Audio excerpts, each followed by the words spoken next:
TV9 digital पर आप देख रहे हैं कोरोना महामारी की इनसाइड स्टोरी, कोरोना मिस्ट्री। इस सीरीज के पिछले एपिसोड में हमने आपको कोविड-19 से जुड़े उन 7 अनसुलझे सवालों के बारे में बताया जो 18 महीने के बाद भी रहस्य बने हुए हैं। इस एपिसोड में हम आपको बताएंगे वुहान के लैब में आखिर क्या चल रहा था, क्या वजह थी कि वुहान में कोरोना संक्रमण फैलते ही शक की सुई वुहान इंस्टीट्यूट ऑफ वायरोलॉजी की तरफ घूम गई।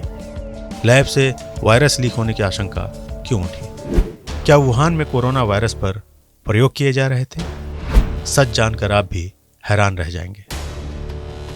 9 दिसंबर 2019 चीन में महामारी की आधिकारिक घोषणा से ठीक 22 दिन पहले अमेरिकी साइंटिस्ट डॉक्टर पीटर ने एक चौंकाने वाला इंटरव्यू दिया। खुलासा चीन की वुहान इंस्टीट्यूट ऑफ वायरोलॉजी के बारे में था। इंटरव्यू में डॉक्टर पीटर ने वुहान लैब में एक खतरनाक काइमेरिक कोरोना वायरस तैयार किए जाने का ऐलान किया।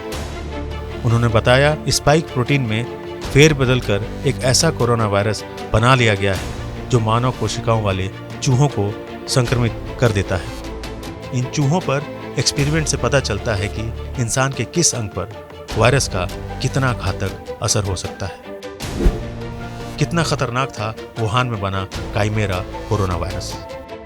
डॉक्टर पीटर ने इंटरव्यू में बताया कि वुहान में सार्स महामारी से संबंधित करीब 100 से ज़्यादा नए कोरोना वायरस ढूंढ लिए गए हैं। लैब में ये प्रयोग करीब 6 से 7 सालों से जारी थे। डराने वाली बात ये थी कि डॉक्टर पीटर के मुताबिक लैब में बने काइमेरा कोरोना वायरस के संक्रमण को न तो मोनोक्लोनल थेरेपी यानी एंटीबॉडी डोज से ठीक किया जा सकता है, न ही इससे निपटने के लिए कोई वैक्सीन बनाया जा सका था। डॉक्टर पीटर ने तब खुलकर कहा था, वायरस खतरनाक है, ये मुझे साफ नजर आ रहा है। डॉक्टर पीटर डॉसजैक का वुहान कनेक्शन क्या है? डॉक्टर पीटर ही वो वैज्ञानिक हैं जिनकी संस्था Eco Health Alliance of New York Wuhan Institute of Virology को एक्सपेरिमेंट के लिए फंड मुहैया करा रही थी। यह फंडिंग कहाँ से आई, इसके बारे में हम आपको आगे बताएंगे।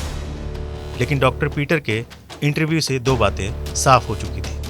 पहली ये कि महामारी से पहले वुहान लैब में एक खतरनाक कोरोना वायरस तैयार कर लिया गया था, और दूसरी कि वैज्ञानिकों के पास इस वायरस को मात देने का कोई तरीका मौजूद नहीं था। हैरानी की बात यह है कि इस इंटरव्यू के बाद जब चीन के वुहान में कोरोना विस्फोट की बात जग जाहिर हो गई तो मामले की पूरी जांच से पहले ही डॉक्टर पीटर ने वायरस लीक होने की आशंकाओं को खारिज कर दिया। सवाल उठता है कि वुहान लैब को संदेह के घेरे से बाहर रखकर डॉक्टर पीटर क्या छिपाना चाहते थे। एक सवाल यह भी है कि चीन के लैब में कोरोना वायरस पर खतरनाक प्रयोग क्यों किए जा रहे थे।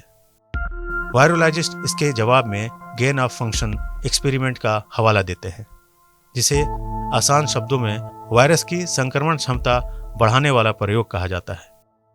वैज्ञानिकों के मुताबिक इसमें जेनेटिक इंजीनियरिंग के जरिए स्पाइक प्रोटीन में बदलाव कर देखा जाता है कि आने वाले समय में वायरस किन म्यूटेशन से गुजर सकता है, ताकि वायरस में महामारी पैदा करने वाली ताकत आने से पहले ही उससे निपटने की तैयारी की जा सके। वुहान में पहले भी बने काइमेरा कोरोना वायरस। कोरोना विस्फोट से पहले ये बात पूरी दुनिया को पता थी कि 2002 में सार्स और 2012 में मर्स, इन 2 महामारी को जन्म देने वाले बीटा कोरोना वायरस पर वुहान लैब में लंबे समय से प्रयोग जारी था, जिसकी अगुवाई चीनी वैज्ञानिक डॉक्टर शी जेंगली कर रही थी। बैट लेडी के नाम से मशहूर हो चुकी डॉक्टर शी चीन के यूनान प्रांत की गुफाओं की यात्रा कर वहां पाए जाने वाले चमगादड़ों से करीब 100 प्रकार के कोरोना वायरस जुटा चुकी थी। डॉक्टर शी और उनकी टीम सार्स और मर्स वायरस के घातक हो जाने की वजह जानना चाहती थी, लेकिन नवंबर 2015 में उन्होंने खुद एक काइमेरा कोरोना वायरस तैयार करने का ऐलान कर दिया। इसे सार्स और SHCO14-CoV बैट वायरस के स्पाइक प्रोटीन को जोड़कर बनाया गया। अपने रिसर्च पेपर में डॉक्टर शी ने बताया कि लैब में बना यह वायरस इंसानों की सांस नली को आसानी से संक्रमित कर सकता है।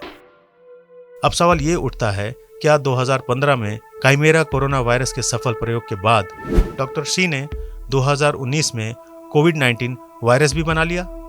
यही वो सवाल है जो कोरोना महामारी का सबसे बड़ा रहस्य बन गया है, जिसकी असलियत प्रयोगशाला में दर्ज डॉक्यूमेंट से ही सामने आ सकती है। लेकिन चीनी सरकार ने उन दस्तावेजों को सील कर दिया है, जबकि WHO की टीम लगातार चीन से सबूतों की मांग कर रही है। पहले भी लैब से लीक हुए खतरनाक वायरस। गौर करने की बात यह है कि लैब से वायरस लीक होने के मामले पहले भी कई देशों में सामने आ चुके हैं। 1960 और 1970 के दशक में इंग्लैंड की लैब से 3 बार स्मॉल पॉक्स के वायरस लीक हो गए। पिछले सालों में सिंगापुर और ताइवान के अलावा कम से कम 4 बीजिंग के चाइनीज इंस्टीट्यूट ऑफ वायरोलॉजी से सार्स वायरस के लीक होने की खबर आई। वैक्सीन का अभाव और सेफ्टी स्टैंडर्ड की अनदेखी, अमूमन यही 2 कारण होते हैं जिससे लैब में काम करने वाले रिसर्चर्स वायरस की चपेट में आ जाते हैं और वायरस बाहरी लोगों में भी फैलने लगता है। क्या वुहान लैब पूरी तरह लीक प्रूफ था?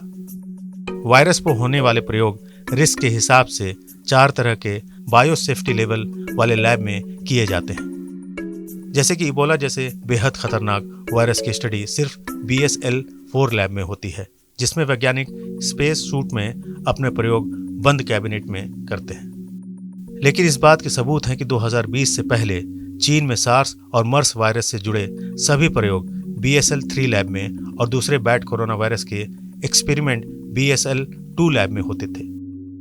साइंस मैगजीन को दिए गए एक इंटरव्यू में खुद डॉक्टर सी भी बता चुकी थी कि उन्होंने बीटा कोरोना वायरस से संबंधित सारे रिसर्च BSL-2 और BSL-3 लैब में पूरे किए थे, जबकि वैक्सीन के अभाव में ऐसा करना खतरा मोलने से कम नहीं था।